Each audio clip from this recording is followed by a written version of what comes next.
This is an auto-narrated audiobook generated by Google. Livro O Inferno, por Auguste Calais. Advertência do tradutor.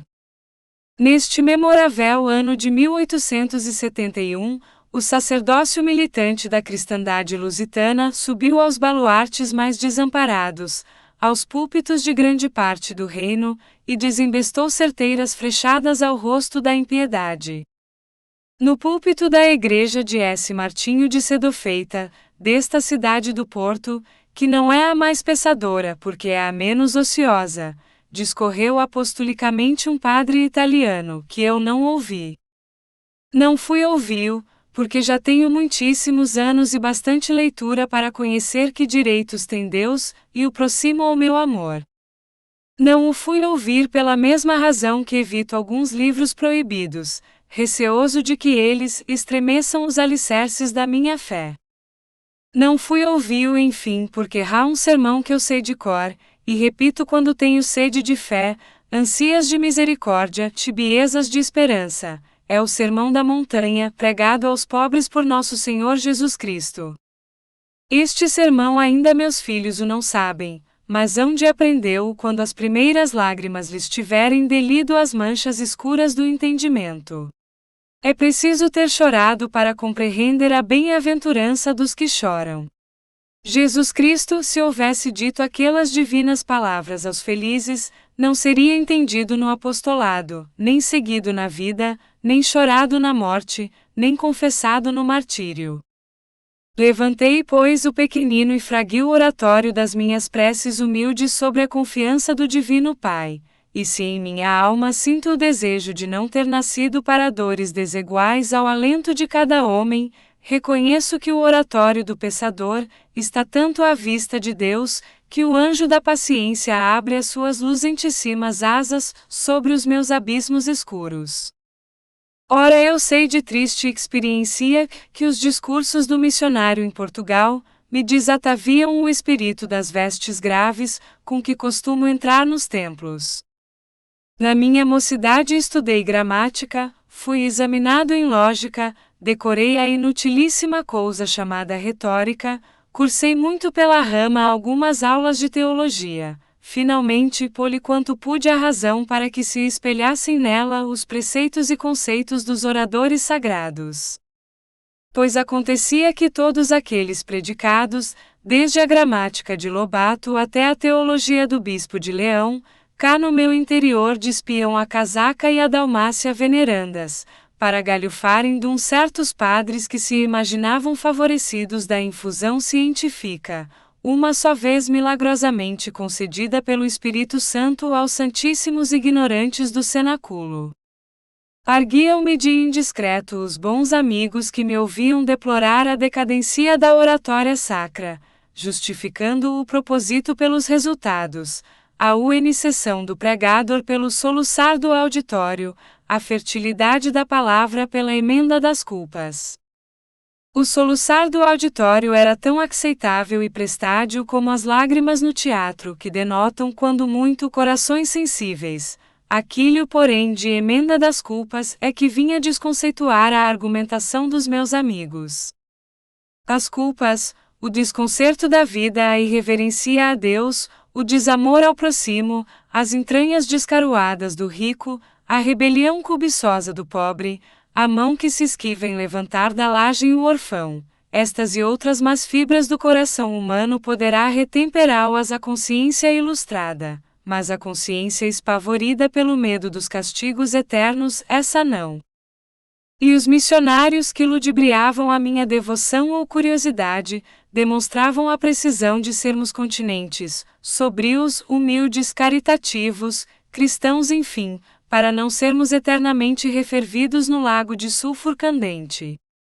Eu nunca ouvi dizer na casa da oração, que a providencial justiça tem o seu tribunal em meio dos vivos, que o vício deshonra, infama e tolhe o gozo dos bens desta vida, que a repulsão do delinquente é um castigo, que a sociedade pune primeiro que a lei, e que se a justiça dos códigos algumas vezes erra, a justiça complexa da opinião pública mantém a disciplina do suplício, invisível mas exulcerante na consciência do culpado.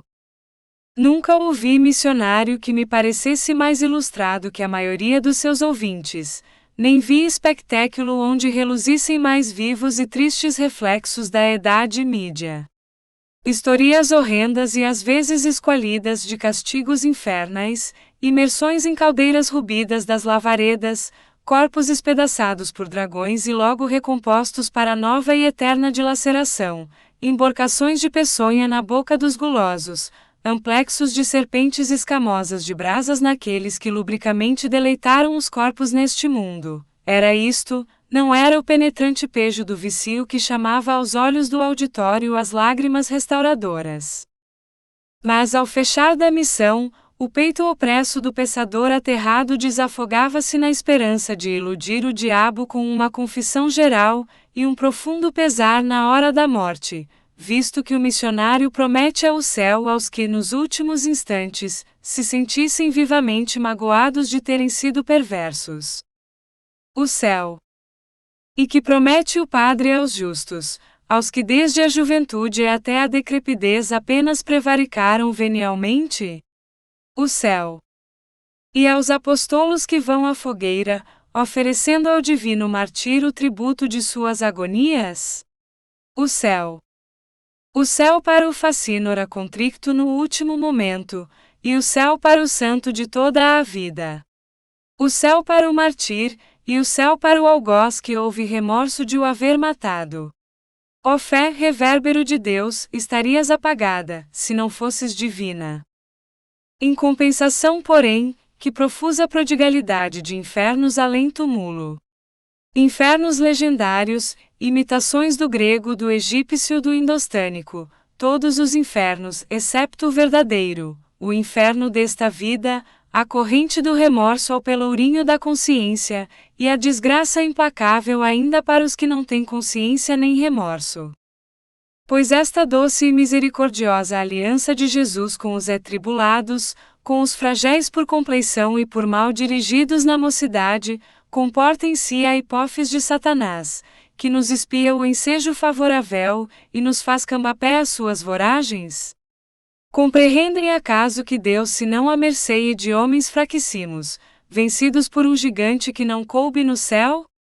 Não vêem que Lúcifer se atreveu com o Criador e depois de vencido, teve por homenagem o reinado de um mundo, e o generalato de legiões imensas, todas a manobrarem na terra para vencerem. A quem? Um descendente de Adão do logrado do Éden, Adão que tinha em si a plenitude da força, da ciência, a força do corpo ainda aquecido da mão de Deus, a força da alma iriada dos reflexos do seu Criador. E o homem debilitado pelo atrito de 6.000 anos, que querem que ele seja. Porque lhe decretam a ele, ao fraco, o inferno, se Deus apenas condenou o forte a viver do suor do seu rosto.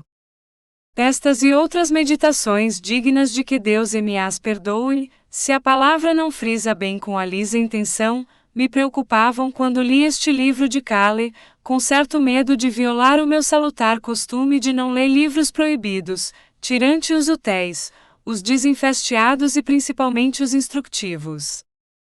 O autor, conquanto excomungado, usou a cristã bem-querença de prevenir-me de que a sua obra estava condenada. Decidi logo que o livro não seria de todo mau. E depois que o li, reflexionei que os cardeais seriam mais discretos esquivando-se a dar voga a scriptos que andariam menos procurados, sem a chancela da proibição. A mim me quer parecer que o inferno de Calais sarriria com foros de ortodoxo da Assembleia dos primitivos cristãos, quero dizer dos seguidores de Jesus Cristo, anteriores àquela pestilencial ciência chamada teologia. Tal é a pureza, luz, amor e cristianíssimo espírito que ungem as páginas deste consolativo livro. Aumenta-lhe o valor o encontrar-se com os missionários portugueses, cada vez mais atidos à retórica ardente do inferno, como se eles e ouvintes não houvessem dado ainda um passo desde que é dia, desde que a razão fez pazes com a fé ilustrada. É tão verdade que este sistema de moralizar nada aproveita, quanto é certo que nas aldeias, onde mais trovejam as ameaças do missionário, encontrareis o demônio da corrupção fazendo trejeitos ao padre às portas das cabanas, onde o vicio avulta mais esqualido com a hediondes dos seus farrapos. Não melhorareis a sociedade a pregar. E todavia ser ódios apostolos na vossa sinceridade, creio eu, por não ter grande confiança na vossa ilustração, e me ser muito custoso suspeitar que sois hipocritas. Ora, lede este livro que se vos oferece em português correntil, e dizeis se apagado o inferno, não será possível excender farol mais humano e mais divino, pelo qual se norteia a posteridade da pensadora Eva, esta imensa família d'hoje, estigmatizada 6.000 anos antes. Julho de 1871. Camilo Castelo Branco. Prefácio. Da segunda edição. Aos 20 de junho de 1862, a Sagrada Congregação do Index condenou em Roma este livro acerca do inferno. Caridosamente advirto a leitoras e leitores que temos aqui fruto proibido. Perguntam-me o que vem a ser a Congregação do Index. Eis aqui o pouco que sei de isso. O Papa Paulo III publicou em 1539 um catálogo de livros, cuja leitura proibiu aos fiéis sob pena de excomunhão. Este catálogo, chamado Index, foi aprovado pelo Concílio de Trento, enriquecido de numerosos artigos, e por ele antes de dissolver-se, recomendado a Pio IV, o Papa Sisto V, que não tinha vagar para ler, criou mais tarde uma comissão permanente de cardeais encarregada de examinar e condenar livros. Esta comissão de cardeais é o que se chama a Sagrada Congregação do Index. Convém saber que Paulo II, velho amigo de Alexandre V, e tanto como ele, muito desacreditado por seus vícios, desmembrou dos domínios de S. Pedro as cidades e territórios de Parma e Placença que ele deu com plena soberania, e com título de ducado, a Pedro Luís Farnésio, um dos seus filhos naturais. Este tal fundou a Inquisição, instituiu a Ordem dos Capuchinhos, exercitou a astrologia, fomentou e aplaudiu a carnificina dos vandeses. Não discuto semelhantes atos, recordo-os porque eles se ligam à mesma ideia acento circunflexo a que criou o Index. Pio V, arrogo dos jesuítas, acrescentou algumas contas ao rosário, augmentando-lhe as virtudes, fez estrangular o cardeal Carafa, sobrinho do seu predecessor Paulo IV, fez decapitar o duque de Paliano, irmão da coeli cardeal, e outros muitos personagens cujas cabeças ensanguentadas por sua ordem, foram expostas sobre a porta do castelo de S. Ângelo.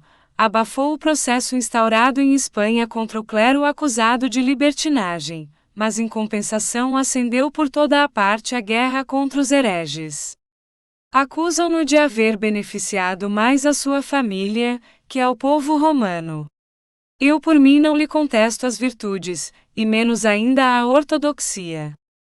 Na famosa bula de 24 de abril de 1564 declarou excomungados, ipso facto, quem quer que no futuro imprimisse, vendesse ou lesse algumas das obras inscriptas no Index pelo concílio ou por ele mesmo, e bem assim quem não as tendo lido, as emprestasse ao vizinho, ou sem as ler ou comunicar a alguém, as fechasse na sua biblioteca ou em algum esconderijo da sua casa.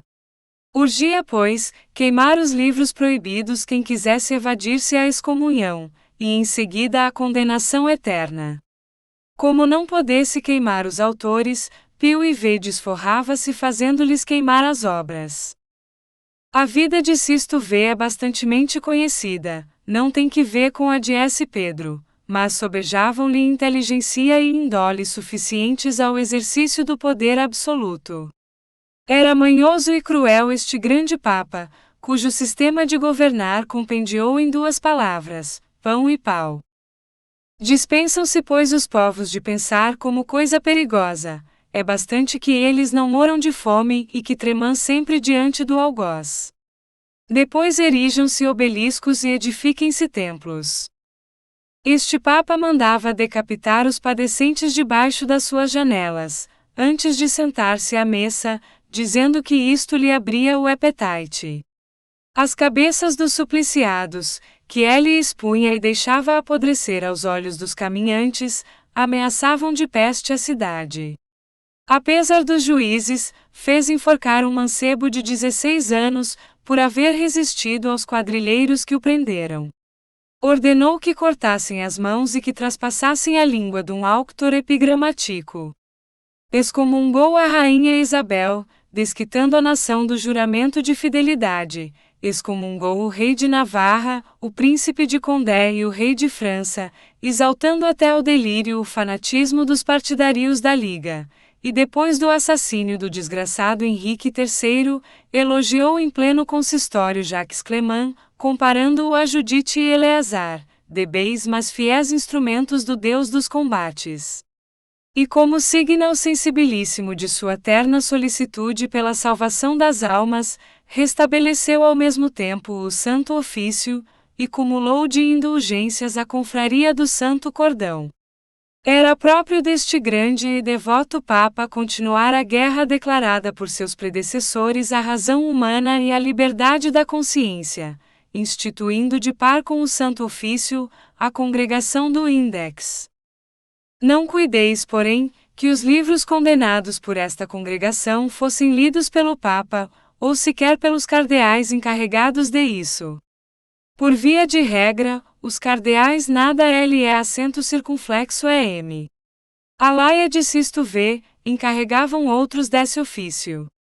À volta da congregação do Index, formigavam monges e obscuros teólogos de toda a parte, chamados consultores, a quem incumbia o encargo quase sempre fastidioso de ler obras novas. As formidáveis sentenças do Index, mediante as quais uma família inteira era excomungada e condenada, promanavam do relatório destes consultores. Tal era a sorte de quem recusasse queimar um cartafátio jansenista, herança de avó piedosa, ou as maximas dos santos de Fenelon, ou os pensamentos de Pascal, ou as reflexões morais de Quesnel, embora aprovadas pelo cardeal de Noailles, arcebispo de Paris, ou a teologia de Padre Lequet, primeira edição, ou a filosofia de Casin. Pelo que me toca, julguei que o inferno é uma concepção imoram, profunda e forçosamente imoram pelas razões que aduze. Também mostrei a diversas luzes o perigo de semelhante crença para o gênero humano. Por isso fui condenado em Roma. Optimamente. Agora exijo que me respondam. Graves e leais são as minhas objeções. O decreto do Index as deixou subsistir em todo o seu vigor. Quando a soberania temporal do Papa, que não é dogma, deixar de absorver os esforços todos dos defensores da fé, espero que eles tenham vagar de cuidar no inferno, que é um dogma e dogma tanto em perigo e tão vacilante. Fiquem-no sabendo, como o trono de Paulo e de Pio IV e Pio V. Introdução. Dogmas hebraicos. É crença anterior à pregação de Cristo, quanto ao texto, mas diversa do espírito do Evangelho, a eternidade das penas. Prende esta crença com outros dogmas rabínicos, tão obscuros quanto descaridosos, que a Igreja nascente adotou e que ainda hoje formam o essencial da teologia cristã. Podemos reduzir aqueles dogmas a 5, consubstanciados todos no inferno. Vem a ser a rebelião de Satã, o castigo de Satã, o paraíso terreal, a maldição dos homens, o povo de Deus. Não intento esquadrinhar o sentido filosófico de tais dogmas. Tal canseira, superflua para leitores instruídos, seria insípida e inútil para os ignorantes. Que Satanás, inferno, pecado original, etc., sejam ou não horrendos símbolos do antigo panteísmo asiático, expressão viva de um sistema de metafísica mais terrível que especioso, onde liberdade e mal se confundem, e o nada divinizado tem consciência de si, e Deus quase deixa de ser. Questões são essas próprias de academias. Tais dogmas para mim são o que a letra significam, sei deles o que nos ensinam, vejo-os como nos mandam vê-os como a multidão os vê, coisas reais, pessoas verdadeiras e não quimeras. Considero-os, pois, sob a forma com que eles, há muitos séculos, influem no gênero humano, e não há mais seguro modo de lhes apreciar o valor moral. Entremos na exposição clara quanta for possível destes dogmas misteriosos. 1. Rebelião de Satanás. A história de Satanás não se encontra na Bíblia nem no Evangelho. Passou tradicionalmente da sinagoga à igreja. No Talmud e nos padres é que vem escrita. Satanás era um anjo, como quem diz o espírito incorpóreo, um sopro de Deus. Pureza, força e bênção eram o princípio e constituição de sua essência. Estava ele no Seol resguardado de exemplos e conselhos maus. Criado para o bem, ali vivia em condições em que não é possível conjecturar-lhe intenções más, contemplando Deus rosto a rosto, atuando e reclinando-se em seu seio, testemunha inteligente daquela superlativa sabedoria, bondade e omnipotência que transpõe espaço e tempo. Infelizmente Satanás era livre e pecou. É obra sua o mal que antes dele não existia. Concebeu ele e, caso estranho, produziu ali mesmo no Seol, em meio dos resplendores incriados, e eternas bem-aventuranças, e depois quis-se como a seu, e propagou-o por entre os anjos. Este pecado, aliás inqualificável, visto que lhe não conhecemos a espécie, é, como vou demonstrar, o verdadeiro pecado original. É a primitiva e inexorível fonte de dores do gênero humano, posto que ainda não houvesse gênero humano na desconhecida época em que ele perturbou o céu. Todos os transtornos do universo, mal físico e mal moral, é aquele pecado que os explica. Saibamos como Satanás foi castigado. 2. O inferno. Deus não quis aniquilar Satanás nem perdoar-lhe. Criou o inferno e precipitou-o lá com os seus cúmplices. Fogo frio, esvarrimentos de fome, tédios da saciedade, golpes de ferro, trances de agonia, inveja, remorsos, tudo isso não basta a dar-nos muito em sombra e de assento circunflexo a dos tormentos daquele abismo. Coroa-lhe o horror não ser a H.I. conhecida a morte. Se a morte lá pudesse entrar, a esperança iria com ela, deixando entrever o nada como acabamento de tão enormes penas. Se porém foi recusada a Satanás esta miserável consolação, goza-se de outra em desforra. Deus, que o reduziu à desesperação, deixou-lhe a faculdade de o molestar, atravessando-se-lhe nos intentos, contrariando-lhe as leis, multiplicando e perpetuando o mal por toda a parte, salvante o Seol. É o inferno o senhorio de Satanás, mas não cabe lá. É-lhe toda a criação campo franco para a sua malfeitora atividade. Verdade é que leva consigo onde quer que vá, a sua imortal tristeza, e pelo tanto toda a parte lhe é inferno. Não obstante é incompreensível que ele de lá sarrisse, se lhe não fosse algum hediondo regalo nem isso de fazer tudo quanto quer, excepto o bem, poder singular que Deus lhe concedeu, e ele exercita incansavelmente, seu prazer único, necessidade propriada à sua desgraça, e que há de durar tanto como ele. Tal é o castigo de Satanás. Crime e castigo são por igual espantosos e ininteligíveis. Agora, vejamos o que daí resulta. 3. Paraíso terreal. No segundo e terceiro capítulos do Gênesis, refere Moisés a criação e queda do homem. Esta breve passagem foi dificilmente glossada por hebreus e padres da Igreja, e raro haverá quem a não haja ouvido explicar do púlpito, como eu brevissimamente a vou explicar, acrescentado-lhe reflexões minhas. Adão e sua companheira tinham recebido no Éden uma lei moral simplíssima e muito clara. Era-lhes lícito saborear todos os frutos daquela mansão de delícias, tirante o fruto de uma só árvore. Feito isto, a sua felicidade seria perfeita. Conta-se que eles estavam ali mais inocentes que os recém-nascidos, e ao mesmo tempo mais instruídos que os anciãos d'hoje em dia. Obedecia-lhes a natureza, e eles compreendiam-lhe a voz. Cuidados nenhuns, nenhumas lágrimas, primavera eterna, e a mocidade imorredoira em todo o seu ser. Deus folgava descer-se do céu para neles contemplar a sua viva imagem, e então lhes mostrava seu rosto e lhes falava. Entretanto Satanás foi espera-os debaixo da árvore da ciência, cujo fruto lhes fez comer. Não se corromperam per si mesmos como Satanás, mas eram livres e o tentador estava ali. Quem tinha seduzido os anjos como deixaria de seduzir-os a eles? Que considerações o reteriam?